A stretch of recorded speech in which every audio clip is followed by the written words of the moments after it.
Hello students, आज हम आणविक स्पेक्ट्रोस्कोपी के बारे में पढ़ेंगे। आणविक स्पेक्ट्रोस्कोपी के बारे में जानने के लिए हम देखते हैं सबसे पहले जीमान प्रभाव क्या होता है। जीमान प्रभाव बाह्य चुंबकीय क्षेत्र में किसी परमाणु के परमाणविक ऊर्जा स्तरों का उप परमाणविक ऊर्जा स्तरों में अथवा वर्णक्रमीय रेखाओं के विपाटन की परिघटना को जेमानी विपाटन कहते हैं। अर्थात यदि परमाणु को बाह्य चुंबकीय क्षेत्र में रखा जाता है तो उसके ऊर्जा स्तर परिवर्तित हो जाते हैं, एक से अधिक हो जाते हैं, जिससे वर्णक्रमीय रेखाएं भी विपाटित हो जाती हैं। इस घटना को जेमानी विपाटन कहते हैं और यह प्रभाव कहलाता है जीमान प्रभाव। जीमान प्रभाव तीन प्रकार का होता है। पहला है सामान्य जीमान प्रभाव, दूसरा है असामान्य जीमान प्रभाव और तीसरा है पाश्चन वेग प्रभाव। सामान्य जीमान प्रभाव किसी परमाणु को बाह्य तीव्र चुंबकीय क्षेत्र में रखे जाने पर इससे प्राप्त एक वर्णक्रमीय रेखा तीन वर्णक्रमीय रेखाओं में विपाटित हो जाती है। इस घटना को सामान्य जीमान प्रभाव कहते हैं।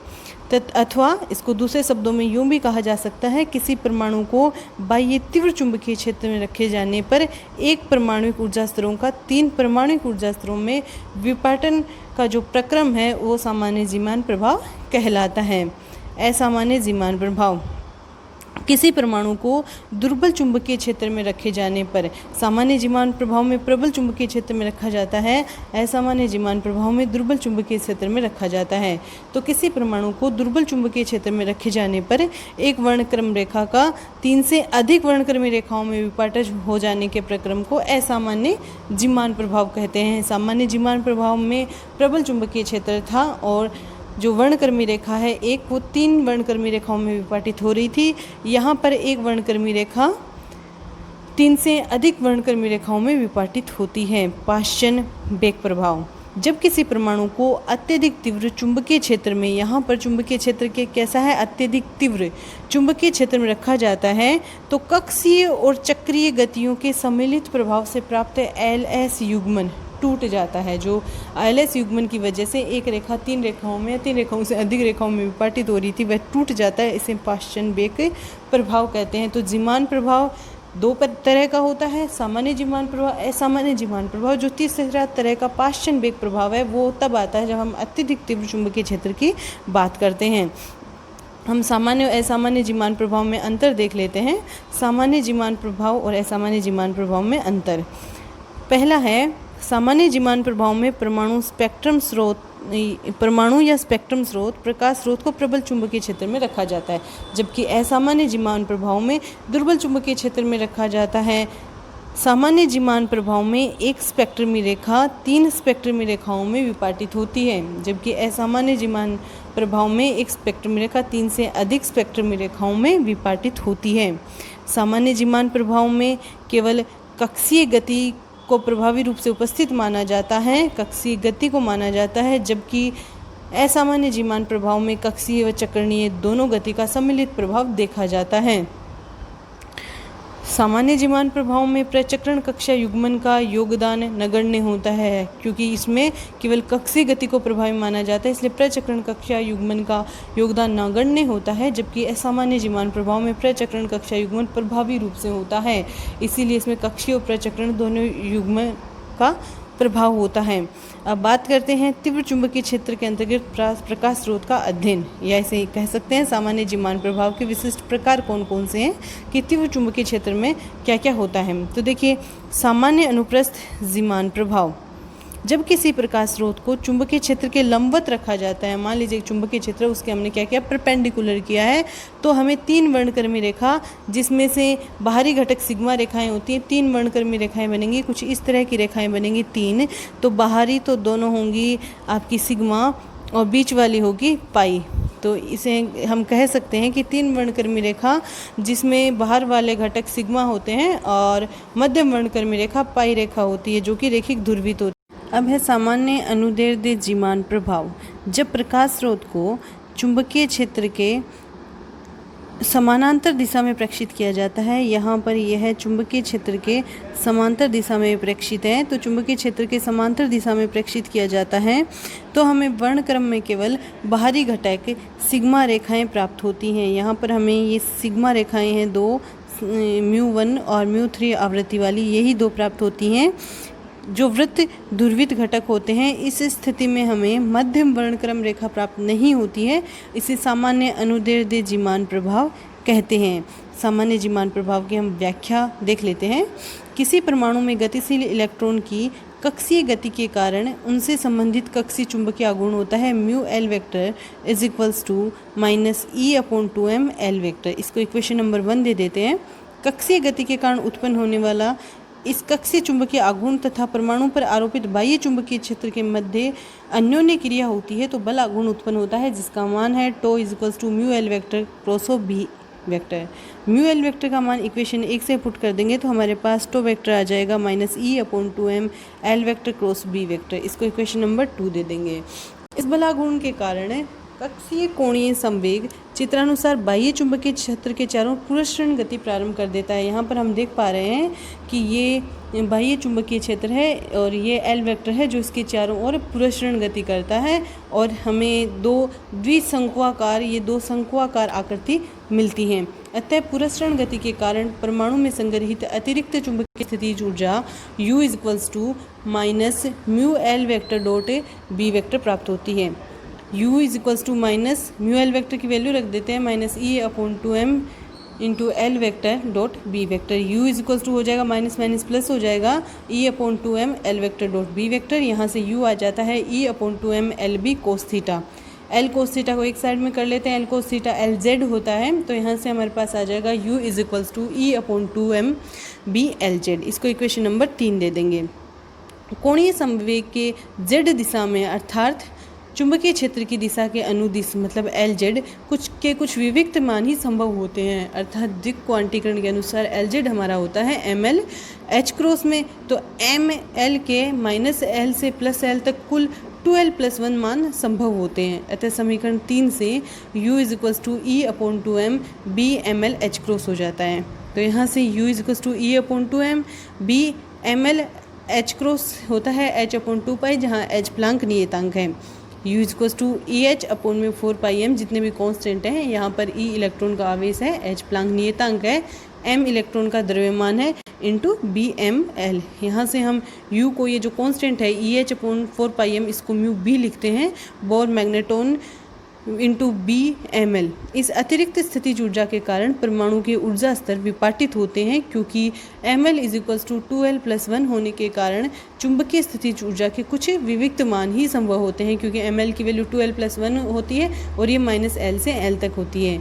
इसलिए प्रबल चुंबकीय क्षेत्र के अंतर्गत परमाणु का एक ऊर्जा स्तर 2l + 1 ऊर्जा स्तरों में विपाटित हो जाता है, विभाजित हो जाता है, बंट जाता है, जहाँ ऊर्जा स्तरों के मध्य एक समान ऊर्जा अंतराल del E is equals to mu B into B हो जाता है। अतः चुंबकीय क्षेत्र परमाणु के ऊर्जा स्तरों अथवा वर्णक्रमीय रेखाओं के विपाटन की घटना को ज़ीमानी विपाटन तथा यह प्रभाव कहलाता है ज़ीमान प्रभाव। इस तरह से डेल ई का आना अर्थात ऊर्जा स्तरों में अंतर का आना कहलाता है ज़ीमान प्रभाव। हम इसकी स्पेक्ट्रम में व्याख्या देखते हैं। जब इलेक्ट्रॉन उच्च ऊर्जा स्तरों से निम्न ऊर्जा स्तरों में संक्रमित होते हैं तो हमें वर्णक्रम रेखाएं प्राप्त होती हैं, जिसके लिए वर्णक्रम नियम है M L is equals to 0 और ±1। मतलब वही संक्रमण अनुमत होते हैं जिनके लिए डेल्टा एम एल की वैल्यू 0 या ±1 होती है। पी कक्षक के लिए एल की वैल्यू है 1 तो एम एल 2l + 1 है, तो यहाँ से M L is equals to हो जाएगा 2, एल की वैल्यू 1 पुट कर देंगे तो हमारे पास एम एल की 3 वैल्यूज़ आ जाती हैं, जिसमें एम एल की 3 वैल्यूज़ है -1, 0 और +1। अतः पी कक्षक का 3 ऊर्जा स्तरों में विपाटन होगा। जहाँ से असंक्रमण से संक्रमण की हमें 3 वर्णक्रमीय रेखाएं मिलेंगी। देखिए यहाँ पर ये पी कक्षक है, यहाँ पर हम देख पा रहे हैं कि ये पी कक्षक है। तो पी कक्षक L इज इक्वल्स टू 1 है, ये 3 पार्ट एम एल -1, 0 और 1 में विभाजित होता है। और एस कक्षक के लिए L इज इक्वल्स टू 0 होता है तो इसमें विपाटन नहीं होगा, इसमें एक ही ऊर्जा स्तर होगा। तो यहाँ पर अगर हम पी कक्षक से एस कक्षक में संक्रमण देखें तो अगर हमारे पास बाह्य चुंबकीय क्षेत्र नहीं है, अगर हमारे पास बाह्य चुंबकीय क्षेत्र उपस्थित नहीं है तो उस स्थिति में पी से एस में एक संक्रमण होगा, जबकि हमारे पास अगर बाह्य चुंबकीय क्षेत्र उपस्थित है तो पी कक्षक 3 कक्षकों में विपाटित हो गया और डेल एम एल 0 ±1 वर्ण नियम का पालन करते हुए हम इसमें स्पेक्ट्रमी रेखाएं खींचेंगे। तो एम एल -1 है, यहाँ से एक स्पेक्ट्रमी रेखा एस कक्षक पे जाएगी, क्योंकि इसमें डेल ml -1 है तो -1 वर्ण नियम का पालन कर रहा है, और ml 0 से एस कक्षक के ml तक जाएगी, क्योंकि एस कक्षक के लिए ml की वैल्यू 0 है, तो 0 से 0 में डेल ml हो गया 0। यह भी वर्ण नियम के अनुसार है, और +1 से भी एस कक्षक में जाएगी, क्योंकि यहाँ भी डेल ml +1 आता है, और यह भी वर्ण नियम का पालन करता है, चयन नियम का पालन करता है। अतः बाह्य चुंबकीय क्षेत्र की अनुपस्थिति में इलेक्ट्रॉन संक्रमण के फलस्वरूप हमें एक वर्णक्रमीय रेखा प्राप्त होती है, जिसके संगत फोटोन की ऊर्जा E0 = h0 हो, तो चुंबकीय क्षेत्र की उपस्थिति में प्राप्त स्पेक्ट्रमी रेखाओं की ऊर्जा E0 h0 है। तो हमने अभी देखा था जो स्थितिज ऊर्जा में जो U आ रहा था वो आ रहा था μB × B आ रहा था, तो E1 हो जाएगा E0 - μB B, और E2 E0 के इक्वल रहेगा, और E3 हो जाएगा E0 + μB B। तो E को हम h01 लिख देंगे, और E0 को h0 लिख देंगे, E2 को h02 और E3 को h03 पुट कर देते हैं। अगर हम यहाँ पे इन ऊर्जा स्तरों के संगत संक्रमण से उपस्थित वर्णक्रमीय रेखाओं की आवृत्तियाँ देखते हैं, तो हमारे पास डेल ml की वैल्यू अगर -1 है तो μ1 आता है μ0 -μB B अपॉन में h, क्योंकि यहाँ पे जो हमारे पास E था ऊपर, इसमें हमने इसको h से सबको डिवाइड कर दिया है, तो हमारे पास ये आ जाएगा। यहाँ से μ1 आ जाता है μ0 - EB अपॉन में 4πm। डेल ml = 0 है तो μ2 μ0 के इक्वल होगा, और ऐसे ही डेल ml +1 है तो μ3 μ0 + μB B अपॉन h होगा। यहाँ μB B अपॉन h की वैल्यू रख देंगे तो EB अपॉन में 4πm आ जाता है। अतः बाह्य चुंबकीय क्षेत्र के अंतर्गत एक स्पेक्ट्रमी रेखा 3 स्पेक्ट्रमी रेखाओं में विपाटित हो जाती है, जहां मूल आवृत्ति μ0 के दोनों ओर जयमानी घटक प्राप्त होते हैं, जिनके मध्य आवृत्ति अंतराल कितना होता है, μ3 में से μ1 माइनस कर दो, मतलब जो ऊपर की संक्रमण रेखा है वो और लास्ट की संक्रमण रेखा जो घटक प्राप्त हुए हैं उनके मध्य अंतराल निकालना है, तो μ3 - μ1 लिख देंगे, और μ3 और μ1 की वैल्यू पुट कर देंगे, तो हमारे पास डेल म्यू आ गया μ0 + EB upon 4πm - μ0 + EB upon 4πm। यहाँ से डेल न्यू आ गया EB अपॉन में 2πm, अर्थात इतने अंतराल में हमें स्पेक्ट्रमी रेखाएं दिखाई देती हैं, जिनके सिरों पर होंगी स्पेक्ट्रमी रेखाएं और एक होगी इसके बीच में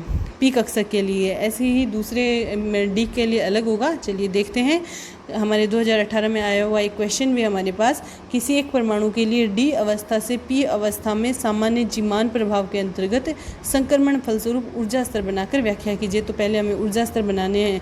डी कक्षक के लिए एल की वैल्यू होती है 2 और पी कक्षक के लिए एल की वैल्यू है 1। तो डी कक्षक में एम एल होंगे 5 -2 -1 0 1 2, और पी कक्षक के लिए एम एल की वैल्यू 1 पुट करेंगे तो एम एल आएगा 3 और एम एल होंगे -1 0 1। इस तरह से डी कक्षक 5 ऊर्जा स्तरों में विपाटित होगा और पी कक्षक 3 ऊर्जा स्तरों में विपाटित होगा। तो हमें इस प्रकार का विपाटन मिलेगा। यहाँ पर डी कक्षक 5 ऊर्जा स्तरों में विपाटित है, डी कक्षक है ये 5 ऊर्जा स्तरों में विपाटित है, और ये पी कक्षक है ये 3 ऊर्जा स्तरों में विपाटित है। अब हम स्पेक्ट्रमी रेखाओं के वर्ण नियम का पालन करते हुए इनमें ट्रांजिशन देखेंगे। तो यहाँ पे हम देख रहे हैं कि यह ml -2 है, ml -2 है। तो ml जब -2 है तो वर्ण नियम होता है डेल ml की वैल्यू कितनी होनी चाहिए, 0 या +-1। तो इसके लिए हमें इस चयन नियम के लिए ये कब इस पे लागू होगा, जब संक्रमण होगा -2 से किस में, -1 में। तो -2 से सिर्फ -1 में ही संक्रमण होगा, क्योंकि इनको घटाने पर हमारे पास कितना आ रहा है, -1 आ रहा है। ऐसे ही m = 1 से ml = -1 से देखेंगे तो इससे एक संक्रमण तो 0 पे होगा, ताकि इसमें डेल ml -1 आ जाए, और एक संक्रमण ml -1 से -1 में होगा। तो l = -1 से 2 संक्रमण हो रहे हैं पी कक्षक में वर्ण नियम का पालन करते हुए। ml = 0 से देखें तो 0 से इस रूल को फॉलो होना चाहिए, 0 और +-1। तो ml = 0 डी कक्षक के लिए है, उससे पी कक्षक में 3 संक्रमण होंगे, एक 0 में होगा, एक आपका -1 में हो जाता है, और एक होता है ये देखिए ये वाला +1 के लिए। ml 0 है, यहाँ पे ml 0 है, 0 से 0 में हो गया, एक -1 में हो गया, एक +1 में हो गया। तो इस तरह से 3 होंगे। ऐसे ही M L is equals to 1 के लिए देखें तो M L is equals to 1 के लिए यहाँ से एक संक्रमण तो होगा 1 में, डी कक्षक के 1 से पी कक्षक के 1 में होगा, तो इसमें डेल एम एल की वैल्यू कितनी हो जाएगी 0, और एक एम एल का 0 से होगा -1 में, ताकि इसकी वैल्यू 1 से होगा 0 में और एक 1 से होगा 1 में। ऐसे ही M L is equals to 2 से देखेंगे तो यहाँ पे डिफरेंस या तो 0 आना चाहिए +-1 आना चाहिए, तो M L is equals to 2 से एक ही संक्रमण होगा 1 में। तो इस तरह से वर्णक्रम स्पेक्ट्रमी रेखाओं में जहाँ एक हमारे पास आ जाएगा ν1, जहाँ पे डेल एम एल की वैल्यू हमारे पास आ रही है -1, और इसमें -1 आ रही है डेल एम एल की वैल्यू। एक हमारे पास ν0 होगा जिसमें डेल एम एल की वैल्यू 0 आ रही है, एक μ3 है जिसमें डेल एम एल डिफरेंस आ रहा है +1। तो यहाँ से हमें 3 स्पेक्ट्रमी रेखाएं मिल जाती हैं। अतः बाह्य चुंबकीय क्षेत्र की उपस्थिति में डी कक्षक का ऊर्जा अंतर 5 भागों में, जबकि पी कक्षक का ऊर्जा स्तर 3 भागों में विभाजित हो जाता है, जिसके संक्रमण ये निम्नानुसार संभव थे। जो ऊपर लिखे गए वो संभव थे। असामान्य जीमान प्रभाव देखते हैं। अब असामान्य जीमान प्रभाव में देखिए, असामान्य जीमान प्रभाव के अंतर्गत जब किसी परमाणु को दुर्बल चुंबकीय क्षेत्र के अंतर्गत रखा जाता है तो उस परमाणु के कुल कोणीय संवेग के संगत पाए गए कुल चुंबकीय आघूर्ण μ, क्योंकि दुर्बल चुंबकीय क्षेत्र में S और L दोनों घटक होते हैं, तो चुंबकीय आघूर्ण μ के कारण कुल कोणीय संवेग सदिश चुंबकीय क्षेत्र के चारों पुरस्चरण गति प्रारंभ कर देता है। यहाँ पर ये देखिए, ये L है, ये यहाँ पर L है, और ये L क्या कर रहा है, चक्रणीय गति कर रहा है। L क्या कर रहा है, चक्रणीय गति कर रहा है। L के चारों ओर S चक्रणीय गति कर रहा है, तो इसका J हो जाएगा। तो इसके संगत पाए जाने वाले कुल चुंबकीय आघूर्ण μg के कारण कुल कोणीय संवेग सदिश चुंबकीय क्षेत्र के चारों ओर पुरस्चरण गति प्रारंभ कर देता है। अतः J वेक्टर के Z दिशा के अनुदिश कुछ विविक्त मान ही संभव होते हैं, अर्थात Z दिशा के अनुदिश कुल कोणीय संवेग क्वांटीकृत हो जाता है, अर्थात JZ हो जाता है mj h, जहाँ mj -j से +j के कुल 2j+1 मान संभव होते हैं। अतः प्रत्येक ऊर्जा स्तर 2j+1 भागों में विभाजित हो जाता है। परमाणु में कक्षीय गति के संगत चुंबकीय आघूर्ण μL vector is equals to हो जाएगा -E/2m L वेक्टर, और इसका परिमाण निकालेंगे तो μL वेक्टर आ जाएगा E/2m L वेक्टर का परिमाण। μL वेक्टर का परिमाण और L वेक्टर का परिमाण आ जाता है E/2m, जिसे कोणीय जायरोमैग्नेटिक आघूर्ण अनुपात भी कहते हैं, तथा L vector is equals to L star H cross है। L is equals to L star H cross है। L is equals to L star H cross है, जहाँ अपने L स्टार का मतलब होता है √L+1। चक्रणीय चुंबकीय आघूर्ण μS vector is equals to -2E/2m S vector. μS vector का परिमाण हो जाएगा 2E/2m S वेक्टर का परिमाण। μS वेक्टर और S वेक्टर के परिमाणों का अनुपात है 2 × E/2m। ऐसे ही μL वेक्टर अपॉन में L वेक्टर के अनुपात था E/2m, और यहाँ हमारे पास ये आ गया है 2E/2m। S वेक्टर होता है S स्टार H क्रॉस, और सेम वैसे ही S स्टार का मतलब है √S+1। कुल चुंबकीय आघूर्ण μJ हो जाएगा μL + μS के वेक्टर, जहाँ J vector L vector + S vector हैं। समीकरण 2 और 3 जो कक्षीय जायरोमैग्नेटिक अनुपात है, एक समीकरण नंबर 2 में हमारे पास कक्षीय जायरोमैग्नेटिक अनुपात था, और ये 3 में हमारे पास है चक्रणीय जायरोमैग्नेटिक अनुपात। ये कक्षीय जायरोमैग्नेटिक अनुपात जो ये हमारे पास 2 नंबर इक्वेशन थी, इससे 3 नंबर इक्वेशन क्या है, डबल है, क्योंकि μL वेक्टर अपॉन में L वेक्टर E/2m है, और μS वेक्टर अपॉन में S वेक्टर 2E/2m है। तो μJ क्या हो जाएगा, J वेक्टर के अनुदिश μL वेक्टर का घटक प्लस J वेक्टर के अनुदिश μS वेक्टर का घटक। μL वेक्टर का घटक हो जाएगा μL कोस J vector dot L vector, और μS ये J वेक्टर के अनुदिश μS वेक्टर का घटक हो जाएगा μS कोस J vector dot S vector. यहाँ पे इन दोनों के बीच में डॉट प्रोडक्ट है J वेक्टर और L वेक्टर के बीच में, तो हमारे पास आ जाएगा μL हो जाएगा μB L स्टार, और कोस J vector dot L vector होता है J star square plus L star square minus S star square upon में 2J स्टार L स्टार। यहाँ से L स्टार से L स्टार कैंसिल हो जाता है। ऐसे ही हमारे पास यहाँ पे सेकंड टर्म है μ2 2 म्यू बी, क्योंकि वो डबल था, S star J star square plus S star square minus L star square upon में 2 जे स्टार एस स्टार से एस स्टार कैंसिल हो गया, तो हमारे पास म्यू जे आ जाता है म्यू बी। इस जे स्टार एल स्टार और एस स्टार की वैल्यू पुट कर देंगे तो हमारे पास आ जाता है mu B J plus 1 plus L plus 1 minus S plus 1 upon में 2 root J plus 1 plus 2 mu B, इसमें आ जाएगा। यहाँ से हमारे पास आ जाएगा म्यू बी जे प्लस 1, इनका एलसीएम ले लेते हैं तो ऊपर ये वाला 2 म्यू बी है, तो ये आ जाएगा mu B J plus 1 L plus 1 minus S plus 1 plus 2 J plus 1 plus 2 S plus 1 minus 2 L plus 1 upon में 2 रूट जे प्लस 1। तो यहाँ से म्यू जे हमारे पास इस तरह का आएगा, और इसको हम mu B root J plus 1 bracket में 1 plus J plus 1 plus S plus 1 minus L plus 1 upon 2 J plus 1 लिख सकते हैं। ये वाली राशि पर्टिकुलर एल और जे की वैल्यू के लिए ये वाली क्वांटिटी कोई कांस्टेंट नंबर आता है किसी एक एल और एस के लिए, क्योंकि पर्टिकुलर एल और एस के लिए जे भी कांस्टेंट पर्टिकुलर कोई वैल्यू ही होगी, कांस्टेंट ही होगा, तो हमारे पास जी आ जाता है। जी कहलाता है लांदे विपाटन गुणांक, लांदे स्प्लिटिंग कांस्टेंट जी। वो होता है 1 plus J plus 1 plus S plus 1 minus L plus 1 upon 2 J plus 1। Mu J is equals to E H upon 4 pi M root J plus 1 G लिख देंगे। यहाँ पे म्यू बी की वैल्यू इसमें से यहाँ से हमने यहाँ पे हमने म्यू बी की वैल्यू पुट कर दी है, तो हमारे पास ये आ जाता है mu J equals to G E upon 2m root J plus 1 H upon 2 pi लिख देंगे। एच अपॉन 2 पाई होता है एच क्रॉस, तो हमारे पास म्यू जे आ जाएगा G E upon 2m root J plus 1 H cross. Mu J equals to G E upon 2m J. सदिश रूप में लिखना चाहें तो mu J vector equals to minus G upon में G into A upon 2m J vector, जिसके लिए ऊर्जा अंतराल डेल ई है omega J Z. Del E is equals to omega की वैल्यू रख देंगे mu J vector upon J vector B into J Z. Del E is equals to G E upon 2m B M J H cross, तो यहाँ से del E आ जाएगा G E upon 2m B M J H cross H upon 2 pi है, तो यहाँ से del ई ये भी लिख सकते हैं G E H upon 4 pi M B M J, और यहाँ ई एच अपॉन में 4 पाई एम को म्यू बी लिख सकते हैं, बोर मैग्नेटोन लिख सकते हैं। Del E is equals to G mu B B M J. इस अतिरिक्त संग्रहित ऊर्जा अंतराल के कारण परमाणु का ये जो डेल ई आया है, इसके कारण परमाणु का प्रत्येक ऊर्जा स्तर 2j प्लस 1 ऊर्जा स्तरों में विभाजित होता जाता है, जिसके मध्य एक समान ऊर्जा अंतराल डेल ई पाया जाता है।